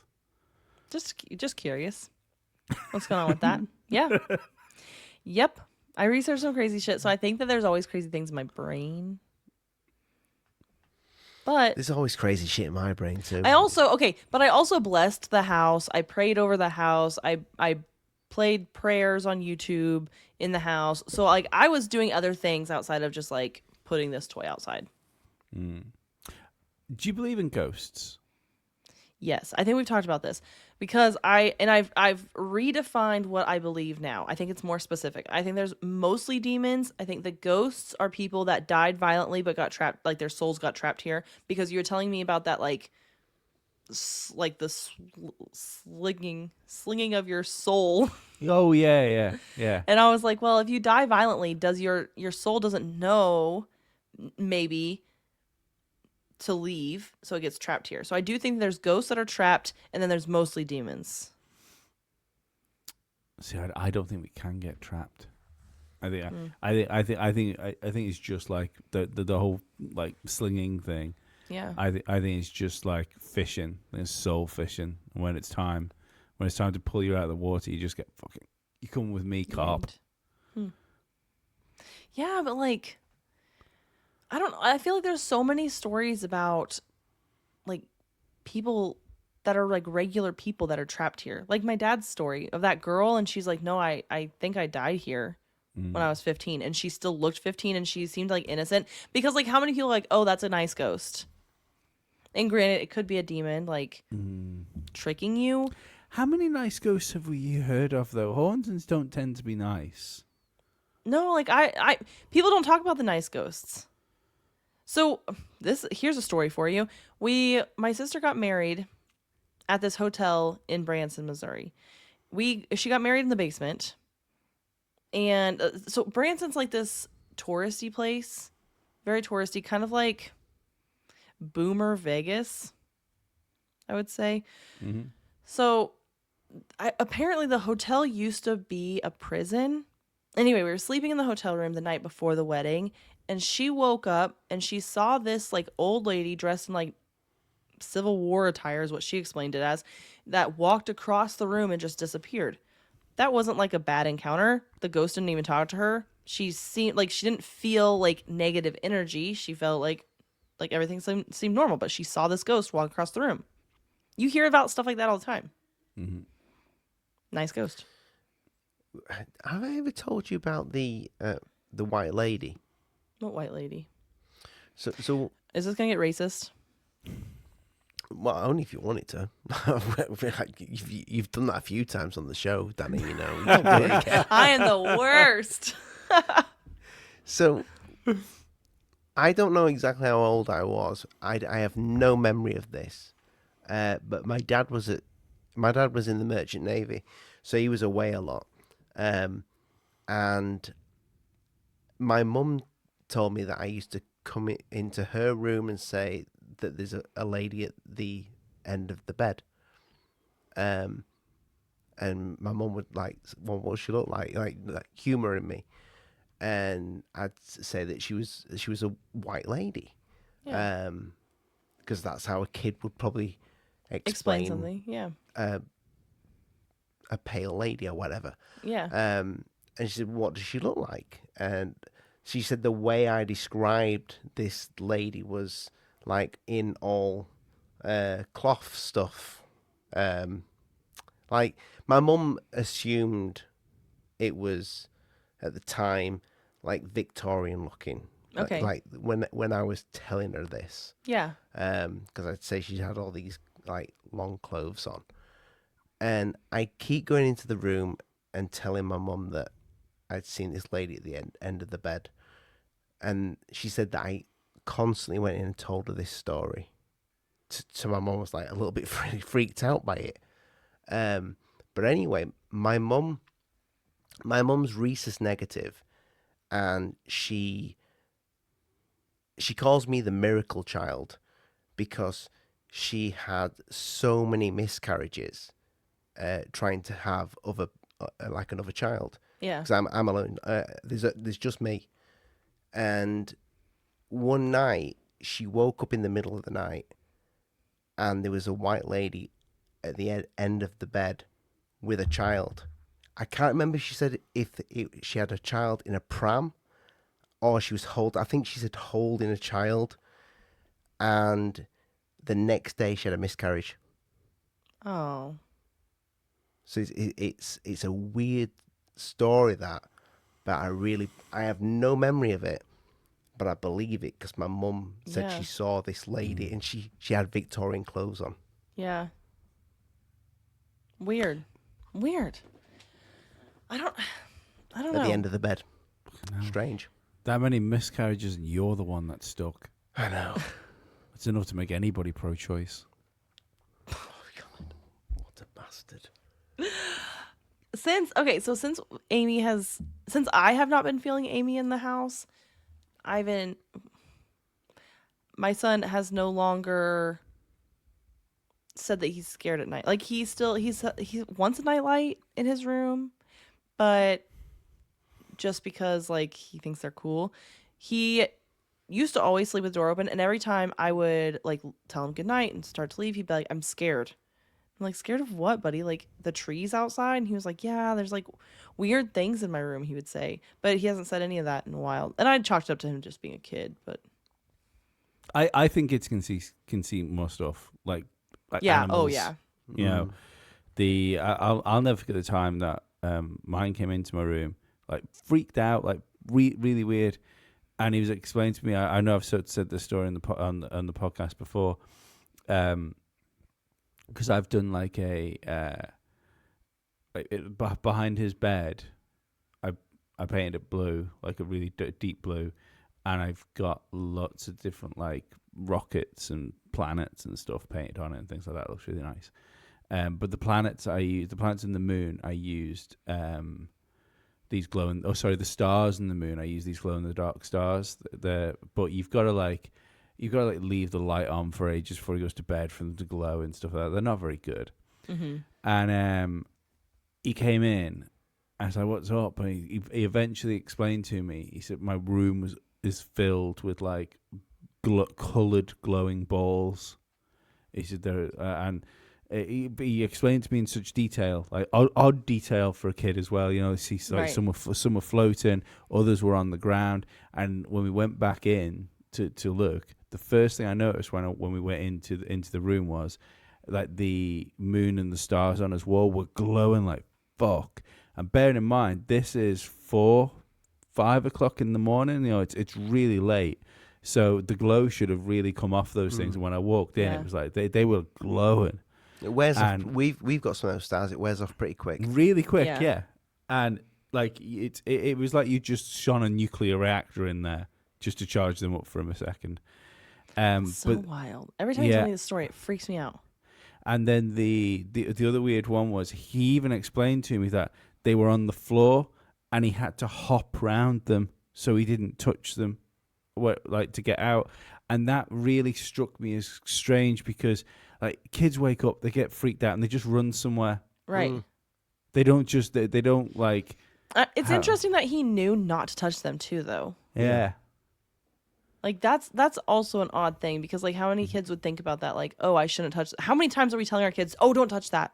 They touched it anyway. Yeah.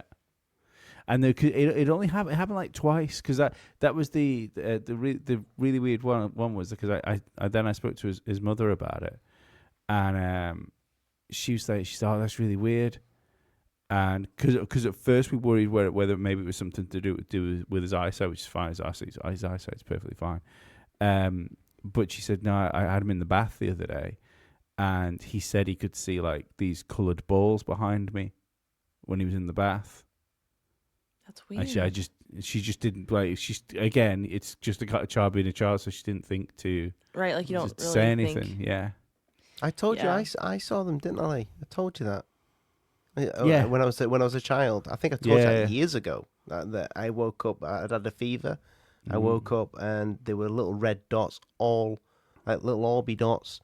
It's a very vague memory now, but one actually did. I remember one touched me on the eye. And I had a stingy feeling, and then I can't remember what happened after that. It's weird. Like I remember when I was a kid, and to be perfectly honest, how I didn't tell Paul Stobbs this story when he was on our podcast. I don't know if you've come across Paul, Danny. He wrote a book called The Nephilim Look Like Clowns. And he's put this whole. It's really interesting. Like check, even if it's not our podcast, check out. In fact, the show he did with us about his book, probably listen to a different show. We didn't do the greatest job of interviewing him, if I'm perfectly honest. The last one we did with him was much better. But he did a really good tinfoil hat, actually. Listen to that one. Oh, yeah, he was great on that. Yeah, and because it was absolutely like wasn't his fault. It was just one. You know, sometimes you interview somebody and it just doesn't work out the way you would do. The next time he's been on twice. We've been on his podcast. He's been on ours since then, and we've had great podcasts with him. Okay. But the reason I bring that up is like he's built this whole theory that our depiction of clowns comes from the Nephilim. Oh. And it's really interesting. But when I was a kid, I was like really sick. I had like proper like flu as a kid. Like I was bad enough that it was back in the days when you could get the family doctor to come to your house and check your kid out and see how he was doing. And I remember the doctor knelt, but I was on the couch in the living room with a duvet over me. The doctor was knelt next to me, and my mum and dad were stood up in the room, and I looked that way, and I could see like just. As if he was exactly the same as like my mum, my dad, and the doctor, but it was a clown, like laughing at me, running around the room, but running like between them, like running behind the doctor and then running between the people and stuff like that. Oh, don't love that. Nope. No, I didn't love it either. But yeah, like as soon as I was, because I've always remembered that I hadn't really thought about it. The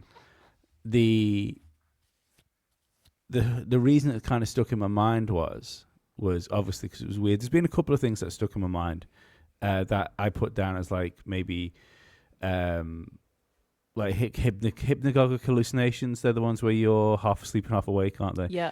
Yeah. But there's a couple of things that's happened to me over the years that it was only after I had that big psychedelic thing where I've thought back on them and I've gone, oh, actually, though that felt a lot like that. It felt a lot like how I felt in that moment. Yeah. I used to have a reoccurring dream, which is really fucking weird. It sounds fucking stupid, but where the reoccurring dream would be, I would be in like, it was before the Matrix as well, before anyone thinks about it. Like a massive white room, like just a white room that goes on for forever, and maybe like 6 foot away from me was a lion on a treadmill. And the quicker the lion got on the treadmill is the further away it would feel like it was getting, but in actual fact it was the smaller I felt I was until I woke up in my bed. And this happened the same way every time. I'd wake up in my bed, I couldn't move, and I'd feel like I was tiny, like my room would feel like massive. And like I'm lying in a huge bed in the middle of a football field, and I just lie there for a while until eventually I could kind of like move and get like doing stuff again. That's wild. Mm. I've never had like sleep paralysis where I like wake up but my body doesn't move, but I am a very, very active dreamer. And in fact, it's getting kind of bad to where like sometimes I don't remember, like, was that a dream or was that a memory? Mm-hmm. So because my dreams are so realistic, like I'll literally tell my husband something in my dream, wake up thinking that I told him that in real life, and now I haven't told him at all. Like, but then it happens so frequently that I've started asking him, like, hey, did this happen in real life? Is this something that really happened? Like, we were at an event the other day, and I was like chasing one of my younger son around, and they were talking about something like just in the microphone to all the people. And a couple days later, I was like, hey, were they talking about baked goods at that event? Because that, to me, that was something so wild that like, why would they have brought that up? It was like a talent show, and they had like randomly brought up somebody who was not in the talent show, their baked goods. And I was like, was that a dream or did they actually talk about why would they talk about that? And my husband's like, no, that was real. Like they were actually talking about that. I don't know why. I was like, okay, because that felt really odd. So there's so many things that I can't fully grasp sometimes because my brain doesn't always work. I mean, I think I'm going crazy. I just have fucking, the only dreams I can ever remember is just ridiculous shit. Like I have a dream where I fall into a giant fucking urinal and I can't get out of it. And I can taste piss in my mouth. Yeah, it's horrible. It sounds awful. Yeah, it's been a recurring nightmare. How aroused are you when you wake up? Well, I need to go to the toilet, put it that way. That's probably why you're dreaming, because you have to go potty. Potty. You can tell I'm potty training. Why can't I just have a dream when I piss myself, you know? Stop drinking too much before you go to bed. That seems reasonable. That's what we teach our children. He goes. As he drinks more, he's like, yeah, I do actually, I do the lucid dream thing, though. Like where I've done that a lot. Because you can control it. It's kind of fun. I get a lot of deja vu. I have more questions about that. I get deja vu all the time. Yeah. Like really, really weird deja vu as well. Like, yeah, like it doesn't, you're like, why am I having deja vu right now? It doesn't make any sense. And it's like oddly specific things will pop in, like the colors that are around me, what people are saying. Yeah, that's mine is always like, I always remember the birds. Like there's just like certain, I don't know, it's really weird. You Like see, when- I've told I you my was- dad's theory on that, haven't I? I think did my dad tell you his theory? I'm Pugachev. all I could hear him say was that you're the son I've always wanted. Have another glass of wine. So a girl at school, his school, was doing the hopscotchy thing, and he said to his mate, "She's gonna fall and smack her face on the floor." And lo and behold, she did. He put his foot out. No, he did. No, it didn't. But she actually did. She fell exactly where he said she would, and he's convinced that he says, so he used to tell me this when I was like 8 years old as well. He says, when you die, you have to do it all over again. Huh. Everything. He says, you've had this conversation with me probably 1 million, maybe more, maybe infinite. You're going to do this all over again. Everything. Weird. He says, and that is why you get deja vu. He says, you die and then you relive it. And maybe you can change certain things. That's what he thinks. That's quite the theory. Yeah, he thinks he's convinced that when you die, you just relive it again and again and again and again and again. Constant. Huh. Never ending. Maybe that's hell. Do you want to know Maybe what I that's think where it we is? are. Do you know what I think it is?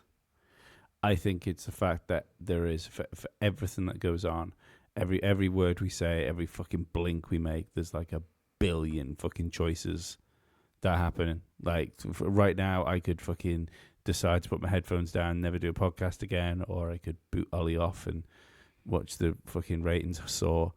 But we go down one track. But I think we can pick things. I think there's...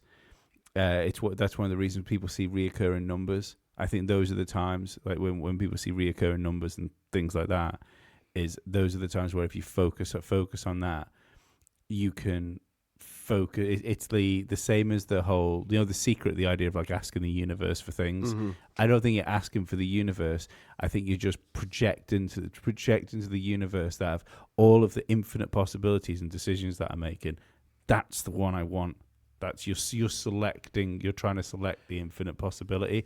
I think deja vu is just people that are maybe. I don't think NPCs get deja vu. Do you know what I mean? I think you have to be at a certain point. So you think deja vu is a bit like me and you seeing 33. It's a sign. Yes, it's exactly. But I think it's connected as well. So I think that when you start seeing, because it's something I'm going to actually I'm going to try and start doing, even if it does mean I'm crazy. I think when you see these reoccurring numbers and stuff like that, I think that's the universe trying to tell you, if you want to try, now's the time, because we've noticed each other. Deja vu, I think, is a step further than that, and it's when you've actually noticed one of the other possibilities. I think the same thing is when it comes to what you call it. What you call the what's the term for it when you think something you don't want to think? Intrusive thoughts? Yeah. I think that's the same thing as well. Intrusive thoughts are just the nasty version of deja vu, where you've looked into another potential reality, where only this time it's like, oh no, now I've pushed Sarah in front of the bus. No, because my deja vu doesn't seem to be like that. One time, I don't know, I was in a car and I looked up and the birds were arranged how they were supposed to. And then the light turned green and the car next to me sped off in an absurd amount, just ran away. You're like, what? That was stupid. And then a car came and turned in front of me because I didn't take off the line fast enough because I was worried about all these things. And then that's it. I don't like nothing significant really happened there. It was just me in a car by myself. It doesn't have to be significant. What I think it is it's almost like a lag. So it's you've noticed reality before reality. Either you've lagged behind or reality's lagged behind, and you've noticed it before it's happened. But I can remember the dream in which I had it. Like there was one time that I woke up and I was like, that is going to be a deja vu situation. I need to remember this. And then years later, like 2 or 3 years later, it happened. And I was like, yo, there it is. See, well, I don't consider that deja vu, the sleeping one. That's like fucking precognition, isn't it? Mm. But it actually happened in real life. Because in my dream, I saw this kid and I was like, I don't know who that kid is. Like whoever that is, like I don't know that person yet, but I know that this is going to happen surrounding that kid. And then when it happened, I was like, oh, okay, I do know who that kid is. That makes sense now. But yeah, that's what I mean is I don't consider that deja vu. To me, deja vu is being in a situation where you feel like you've been in the situation before. Having a dream of something and then that situation coming true is precognition to me. So then I've had both. Yeah. Huh. Weird. I think my brain glitches. I think mine's fucking been glitching recently. I had into other realities. So it hasn't been milked the other day ages. I had loads of reoccurring things, seeing the number 33, 33, 33. I'm getting a lot as of that I always lately. do. Yeah. But on the way home from work, I asked this question earlier in the day. I says, well, what do you actually want? What, it's just, what is it? What's this sign mean? But on the way, I was just about to enter the motorway, and there were a sign that said, think 33. But it said, think 33. And then underneath it says something about so many casualties, but it was think 33. And I'm like, holy shit, is this now just telling me to think? What do you want? I need more information. I need more. No, I don't think it wants anything. I'm convinced. Let's say not convinced. Obviously, I'm not convinced. If I was convinced about something like that, I've got real issues. But I think it's whatever you call greater consciousness or the universe, whatever label we're going to put on it. That's its version. That's its way of going. We're looking at each other. We're noticing each other. And that's it. No, look. I think it's a sign for something. Yeah, if my theory is right, that's when you should be starting to concentrate on the stuff that you want. That's because it's listening. It's listening. It's always listening. Just like Keir Starmer. Always listening. Always listening. See, it happened to me. It happened to me the other day. I had an I saw 33. Had an intrusive thought. I thought I'd love digital ID, and look where we are now. You're the reason we're doing this week. Like it's affecting me. I'm taking it so personally. I'm stupid. But all right, guys, I gotta get out of here. I gotta go make dinner. No worries. I was just gonna say. I think it's probably time we landed this ship anyway. Thanks for coming on, Danny. Of course. Tell me what you got coming up quickly before you go. Oh my gosh, I don't know. So Atlantis dropped today. This will come out tomorrow. When will this episode this will be out tomorrow. Yeah. Okay, so if you're listening, then Atlantis came out yesterday. Next week will be the Cecil Hotel, and then we're gonna do like a Big Brother dive. I've got a couple things coming up. We're gonna do Ed and Lorraine Warren. So I was on Conspiracy Chaos on Monday, and they're like, you know what you should do is Ed and Lorraine Warren, and I was like, interesting you say that, because the Daily Conspiracy Podcast told me to do that too. So now at the beginning of that episode, I'm gonna thank both you and them for requesting an episode. Like, it's funny that I've got other podcasts requesting episodes. And then I'm gonna be on Tinfoil Hat later this month. Can't wait for that. So I need to start preparing for that. Remind Sam Tripoli he promised to come on the show. I will let him know. You know how long it took me to get on his show? I know. No, don't fall out with people over us before you make friends with them. Well, we'll see how it goes. I've never been on before. So, and then, yeah, I don't know. We're just going to keep on chugging. I need to do another big episode or like big theory coming up but I haven't decided what that will be. Because like I did Epstein, and Epstein was so big that now I'm like, oh, I'm gonna do like a month or two of like little little episodes, but I need to do like another big one.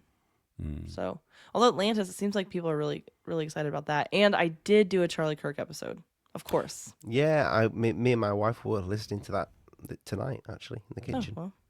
I didn't cover everything because I did put it out before we knew everything. Well, I'll we still don't definitely know everything.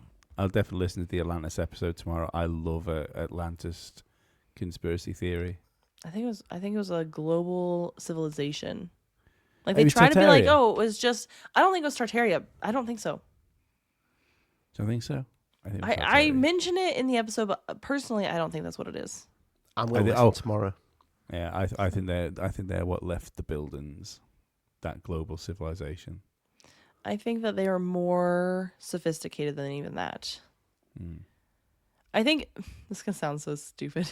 Like the Disney representation of it, I think is more accurate than like a Tartaria type Maybe representation. did we talk about Atlantis the other day for some strange reason on the Probably podcast? briefly. Ollie? I think we did because I feel I've said this on the show and it's not deja vu. I find it weird that it's because we were talking about Tim Burchett saying that there's like 5 or 6 sites under the ocean where there's non-human intelligence living. Yeah. I think that's probably more likely of what Atlantis was. Is if there is like this ultra-terrestrial species that's been living down in the ocean fucking all the time that we've been either too stupid or primitive to notice. It's awfully strange that Atlantis has always had that, the domed city under the water thing. Yeah. It everywhere for even fucking like old programs like did things like you'd be well too young for it because I'm too young for it. But those like the puppet shows like Captain Scarlet and Thunderbirds and stuff. I used to love them. There was one called Stingray, and Stingray. the same Stingray. thing. There was like an like a Atlantis situation in that. Yeah, like the thing that gets me with the mermaids too, when you have so many civilizations or like different cultures from all over the world in all different time periods talking about the exact same thing, you can't just write that off as like, oh, Plato made it up to make the Greeks like more modest and humble. Like, no way. There's no way. So I think if they did fall into the ocean, maybe they still live there. They are telling us the truth, like with all these fiction movies and things. So is that true? I don't know, but it's very interesting. Very interesting. I look forward to it. Go check out Danny's episode on Atlantis, people. Yeah, and check all our links out in the description. Remember, this episode, if you're watching this episode on YouTube, it will be the last episode we're putting on YouTube because we're just going to put our video up on Rumble. Because it's we get like fucking 2 views on YouTube. It's worthless and it's just time. And it does take time. This is awesome as well. Like our intro, like not only do we have permission from the band to use it, I've had like the rights holder email the record company that tries to hit us with copyright strikes for every episode we put up because of the music, and YouTube are still hitting us with false copyright strikes. I had to do that too because like my intro is free. Like I've emailed the guy that wrote the song. I'm like, hey man, can I buy this from you? He said no. So I was like, okay. He's like, you have permission to use it. You can just use it, but anybody can use it. I'm like, okay, well, I really wanted to own it, but that's fine.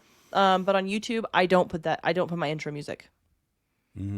I do like for my podcast, that's fine. But for YouTube, I cannot put my intro music. Yeah. So we're just, but it's just another little headache. So we're not doing YouTube anymore. We're just going to do Rumble. Also, people need to remember, if they don't know and they've listened to too many adverts in this podcast and they hate adverts, we have dropped the price of our Patreon, and our Patreon is now $2.99, Ollie? It's $2.99. Yeah, Put that in your bum. $2.99. So yeah, jump on the Patreon. Loads of people have jumped on it since we put it down, so they're getting ad free. You could be getting ad free as well. So go do that. Have I forgot anything?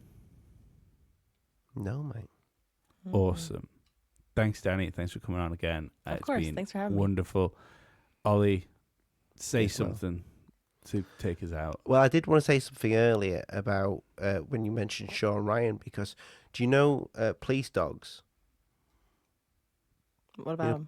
Well, when I was growing up, into my teens, I thought a Navy SEAL was an actual like a police dog, but a seal. No, seriously, Like a that Navy is SEAL. serious. Yeah, That's funny. You know, true that's story. okay. To be fair, when I was a kid, I heard the term euthanasia, and I was always confused why they were talking about Chinese kids and people being killed. Youth in Asia. Yes. Yeah, I get it. I can see that. So, right. Thanks, guys. We'll see you later. Bye-bye. Bye.